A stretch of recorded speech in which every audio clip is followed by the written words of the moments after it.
broadcast. In America today, we are witnessing a cultural shift. This is the show devoted to the battle for the soul of our country. Join our host, Tom Sears, as he explains the issues of our day and join the fight to bring values and morality back. Let's join Tom now as he shares what's important now. And welcome inside the What's Important Now broadcast. I'm Tom Sears. Whether you're a longtime listener or you're joining us for the very first time, I want to say that I'm glad you're here and we welcome you. And before we dive too deep into today's program, I want to take just a few minutes, if I can, to tell you about LegacyLivingMedia.com. Everything that we offer, every resource we offer, every podcast we produce, you'll find right there on LegacyLivingMedia.com. We've built something, it is evolving, it is changing, but it goes beyond a radio program and a podcast because we've built a full resource platform for people who want to go deeper, deeper in their faith, deeper in their understanding of what is happening in this country, and of course, deeper in their personal walk with God. Also, leadership resources are also available. So again, that's LegacyLivingMedia.com, your home base for everything that we produce. The programs are there, every single one of them, including this one, will be there as well. And we have our books that are there, and I want to tell you about them if I can very quickly, because for us, it's not just about them being books. They're tools. They're resources that honestly are designed to take you from where you are to where you need to be, or I should say where you're going, so that you can understand exactly what God is doing and what he is asking of you. And the first book is Into the Deep. This one is super personal for me in that it is my story. It's the journey of ministry, of faith, and of following him through some really miraculous moments. If you knew me back when I was in high school, not only would you have never expected me to end up as someone in the positions that I have now, but I can assure you I never expected it either. And if you've ever wondered what it really looks like to step out in faith, to trust God with the outcome, to leave the shallow waters of faith and go out into the deep is for you. And there's a link at LegacyLivingMedia.com. You can follow that link to get that book into your hands. And I will tell you, we released it. Well, it's a little over a year ago now, and people are saying, they continue to say, I still see people that said, hey, I read your book and I started it and I couldn't put it down. And it's not a long book. It has 186 pages, but so that's the first one. The second one that we did honestly came out a little after Into the Deep. We call it a booklet. It's literally just 68 pages, While It Is Day. And it was inspired, a local pastor had passed away, a very healthy pastor, someone who, ran all the time, was jogging all the time. As a matter of fact, was running when he collapsed and passed away on a Sunday after he had delivered a very fiery church message where he challenged people to get the, quote, crap out of their lives. And I was inspired by that. I knew this pastor, Pastor Larry Joe Kyle, and I knew him from my childhood and his. We grew up in the same area, attended the same school. We were both athletes at the same high school, and he was closer to my brother's age, but which is just a few years younger than me. But he really made a difference in the lives of people that honestly I'll never be able to reach because he had been in places that I've never been. And so while it is day centers around John chapter 9, verse 4. And that scripture simply says, I must work the works of him that sent me while it is day, for night comes when no man can work. And so that's also at legacylivingmedia.com. This is a new one out of the cave. I recently went through probably the darkest period of my life, if I'm being transparent and honest. The fact that I'm sitting here, continuing to host What's Important Now, the fact that I'm standing behind a pulpit at New Beginnings Church, the fact that I continue to be an administrator in public education, a husband and a father is a miracle, because I went through a really, really dark time. And so out of the cave, it is drawn from 1 Kings chapter 19, the story of Elijah.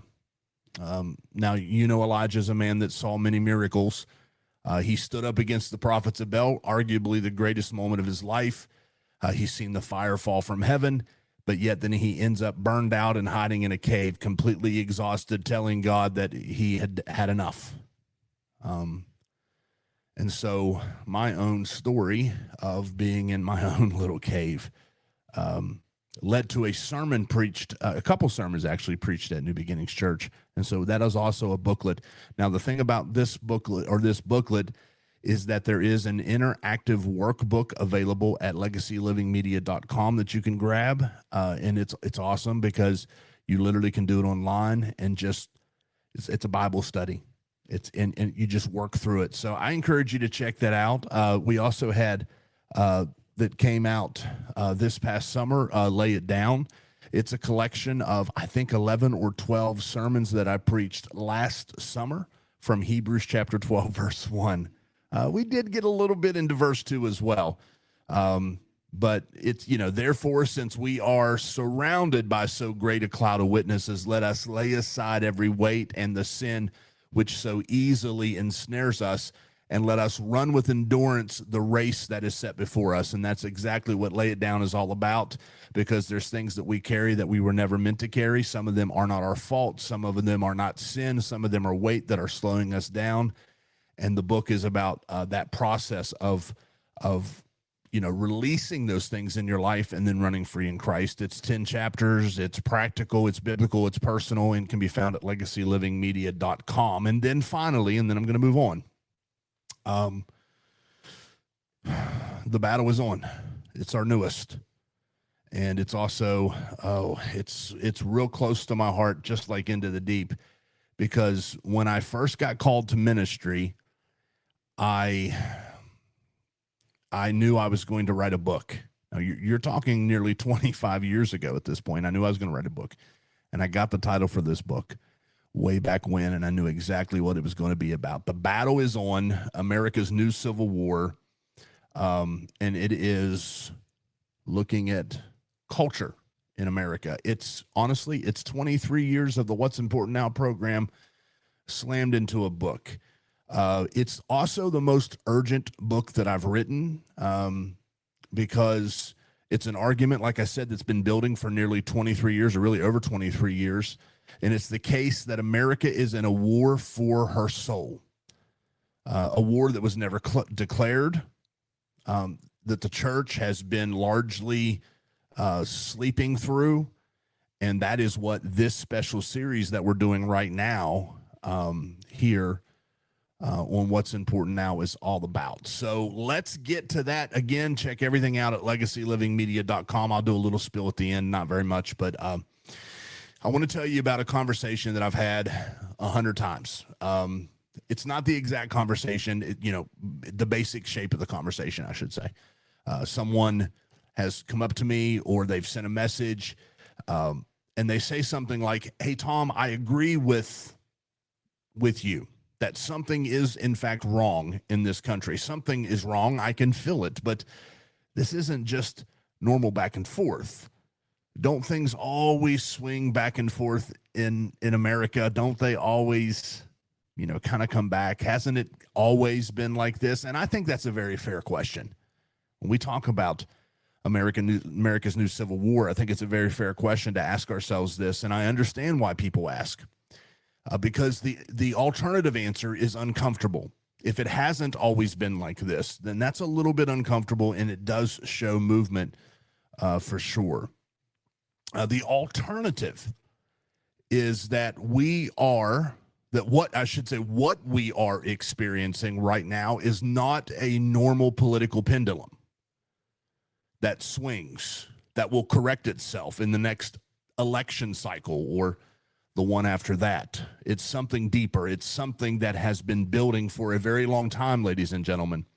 Something that will not find a fix without a serious, sustained, faithful response from the people who understand what is at stake. And so here's my honest answer to their question. No, this is not like it has always been. America has always had political disagreements. I can agree with that, and very fierce ones. Absolutely no doubt. We fought a civil war over one of those disagreements. We've argued about taxes and trade and foreign policy and the role of government. All of these things, they are fact. And those things have happened for as long as we have been a nation. And ladies and gentlemen, I would argue that that is healthy. That's exactly what free people do, right? But what is happening right now is different. What is happening now is not an argument about policy. It's an argument about our very foundation. And if you've listened to this program for 23 years or any time during that 23 years, you know that I've talked a great deal about our foundation, because our foundation is what America is. America is. Our foundation is about what America is. And so what America has built, what America was built on. And then you have to ask yourself, okay, so if there is a foundation, and there has to be, or you can't build, right? I mean, that's a common sense thing. Then we have to ask ourselves, okay, well, if there is a foundation, and there is it worth keeping? Is it worth keeping? And that's the kind of argument that does not resolve itself in the course of normal, or let me say ordinary, democratic life. It resolves itself when one side wins. And so today I want to lay out exactly what the two sides are. And I want to be clear, and I want to be fair, and I want to be without any caricature, because I think once you see the two visions side by side, the battle becomes impossible to misunderstand. And so this is episode 2 of the Battle Is On series, Two Visions of America, the irreconcilable difference at the heart of everything. Okay, so in vision number 1, America has a sovereign God, or I should say America is a nation under God. So this is the vision of the founders. It's not perfect. It's not without contradiction. We know that. History tells us that story, but it is clear, it is explicit, and it's in their own words. And so in this vision, America was founded by men who believed in the God of the Bible, Abraham, Isaac, and Jacob. Men who understood, I should say the God of Abraham, Isaac, and Jacob, to clarify. Men who understood that the rights they were claiming, well, they did not belong to them because the king had granted them. They belonged to them because God had given them the rights. Now, ladies and gentlemen, that is not my interpretation. You can argue with that interpretation, but you can't say that it's my interpretation, because that's exactly what they wrote. Think about it. We hold these truths to be self-evident, that all men are created equal, that they are endowed by their creator with certain unalienable rights. Of course, among these are life, liberty, and the pursuit of happiness. Notice, by their creator. That phrase is doing enormous work. It means that rights come from God, not from government, not from a constitution, not from the will of the majority, but from God. And because they come from God, no government can legitimately take them away. So that is the whole argument of American liberty in one sentence. God made you, God gave you rights. No earthly power can override what God gave to you. Now think about what that means structurally. If your rights come from God, and they do, then the government's job is not to decide what rights you have. The government's job becomes to protect the rights that God gave you. Notice the difference. Government does not create rights. It can only protect your rights or violate your rights. The entire structure of American government flows from that very conviction, ladies and gentlemen, the separation of powers, the Bill of Rights, the limits on what government can and can't do.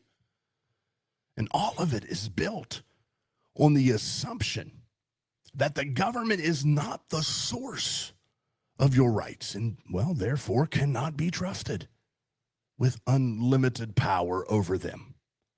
The founders understood something else just as important. They understood that this entire system only works if people inside the system have a conscience. If they have formed, if they have been formed by something that's deeper than just the law. If they have internalized the moral framework that makes them want to do right even when no one is watching. And that moral framework, in their understanding, it came from just one place. It came from faith. James Madison, and again, check out The Battle Is On. We talk about all these things. Get ahead of it here. James Madison, the primary architect of the Constitution, he wrote that we have staked the whole future of American civilization, not on the power of government, far from it, he said. We have staked it on the capacity of each and every one of us to govern ourselves according to the commandments of God. The same commandments, by the way, that everyone wants to strip from our nation's fabric. The commandments of God, not the preferences of culture, not the decisions of the court, the commandments of God. That is vision one.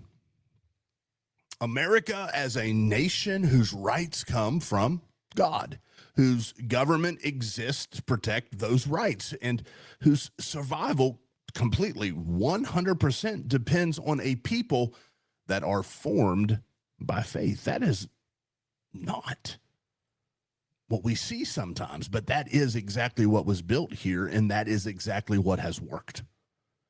And it's worked for nearly 2.5 centuries through wars and depressions and upheavals and contradictions and failures.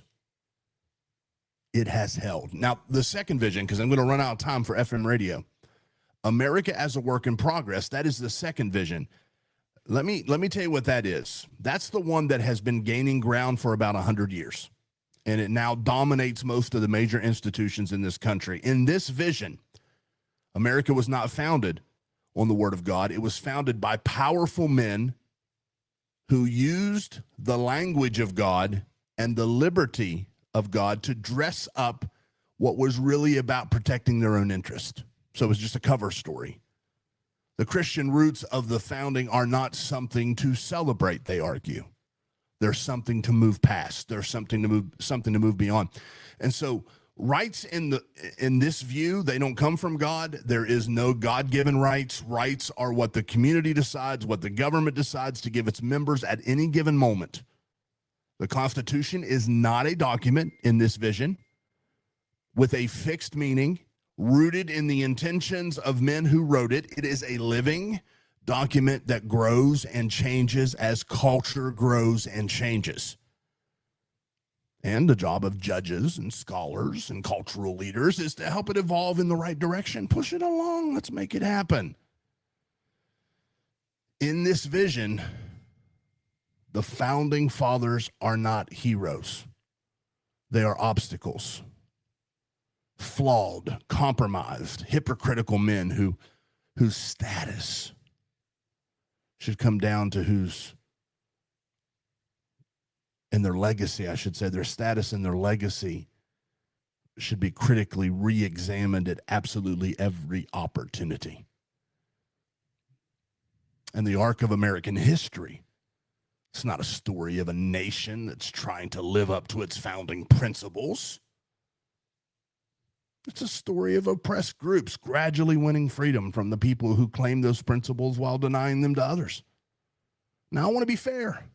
Let me be fair here.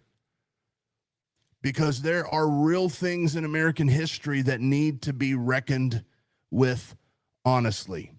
Slavery was real, and it was a moral catastrophe. It was a contradiction to what was written in the Declaration of Independence, and I state that wholeheartedly. It was a stunning, agonizing contradiction between the principles of the founders and the practices that sometimes they maintained.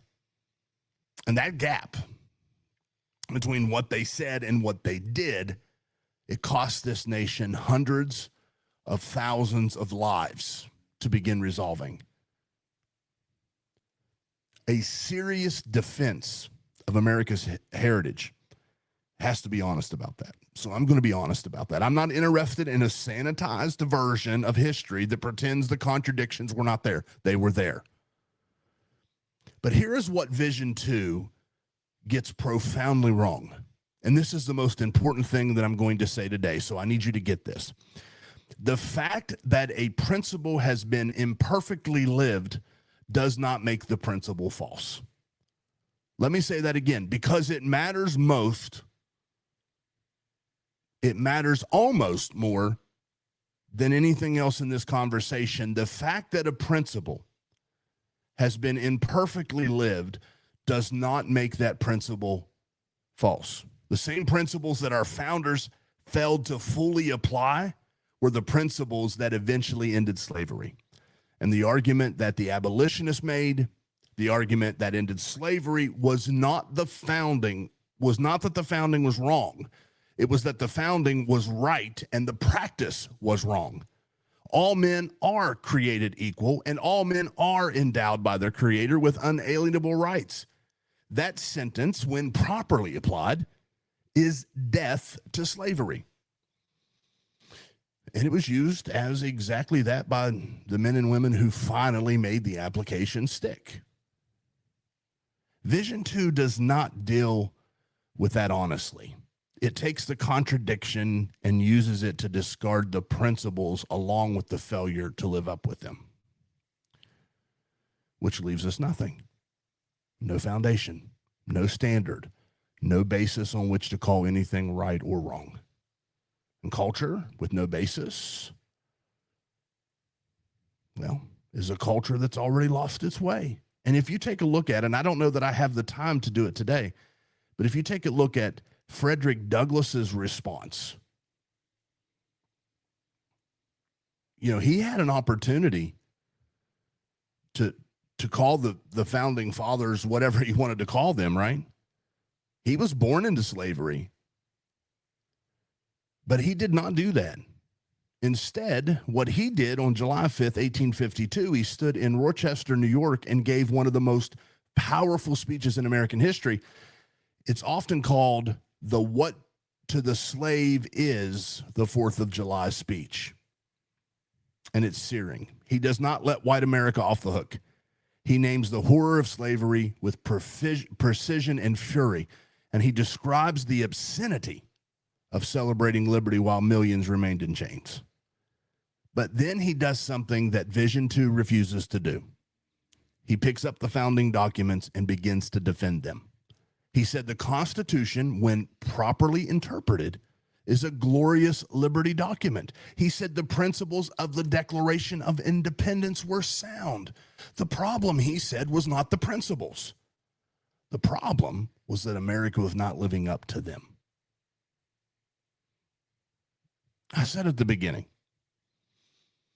that the two visions are not just two different political opinions. And I want to add a little bit to that if I can, because I think it's key to understanding why this battle is so fierce and why it will not be resolved through normal political compromise. A political disagreement is an argument between people who share a foundation and disagree about how to build on it. You and I can disagree on tax rates or immigration policy or trade agreements, and we can still, I would hope, have a productive conversation because we're both operating from shared assumptions about what government is for and what rights are for and what kind of country we're trying to build. But what is happening in America today is not that kind of disagreement. It is an argument about the foundation itself, about the most basic questions of human life. Questions like, where do rights come from? If rights come from God, then no government can legitimately take them away. If rights come from government, then the government can redefine them whenever it decides it's a good time to do so. And those two answers are not compatible. You cannot split the difference between them. Another question, what is a human being? If every person is made in the image of God, then every person has inherent dignity that cannot be assigned or revoked by any earthly authority.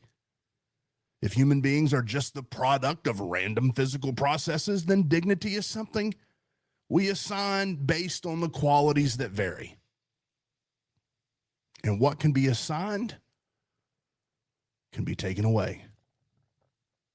And again, those two answers, ladies and gentlemen, simply not compatible. What about what holds a free society together? If it requires a people formed by faith, then removing faith from the public life is not neutral, it's destructive. If faith is just one preference among many with no special role in forming citizens, then removing it from public life is a reasonable step towards a more inclusive society. And again, not compatible. And that's why the battle was so fierce. And that is why compromise feels impossible anymore in our country. That is why people on both sides feel like the other side is not just wrong, they're dangerous. They're both right about the last part. Because when you are arguing about foundations, the other side really is dangerous to what you're trying to build. You cannot build Vision 1 on Vision 2's foundation, and you cannot build Vision 2 on Vision 1's foundation. Only one of them can win. I've got to cut through a lot of content because I'm running out of time for FM radio.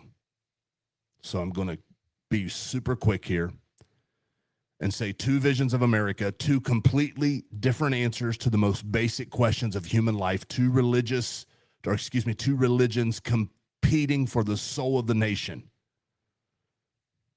So what can you do? Well, pray, number one. Stand in your convictions. But if you have not done so already, go to legacylivingmedia.com, explore everything that's there, the books, the workbooks, all the programs. That is your resource center. Bookmark it, come back to it, share it with people you know and who need it. And at the very bottom of the homepage, there's a place for you to interact with me. I would love to hear from you. If you just fill out that thing, it sends me a direct message, and I would love to hear from you. The other thing is share the episode and subscribe to our podcast. Find us on TikTok and all the other areas that we are on social media wise. And don't forget to fight the good fight of faith. I'm out of time. I apologize. There is a cause. It does matter, and it is important. Now, until next time, keep battling for the soul of America. Ladies and gentlemen, there's content on our podcasting platforms I cannot squeeze into 30 minutes. You need to check it out. Subscribe and like it. We're dropping it almost every day. Have a great day. Until next time, this is Tom Sears. This has been What's Important Now. God bless.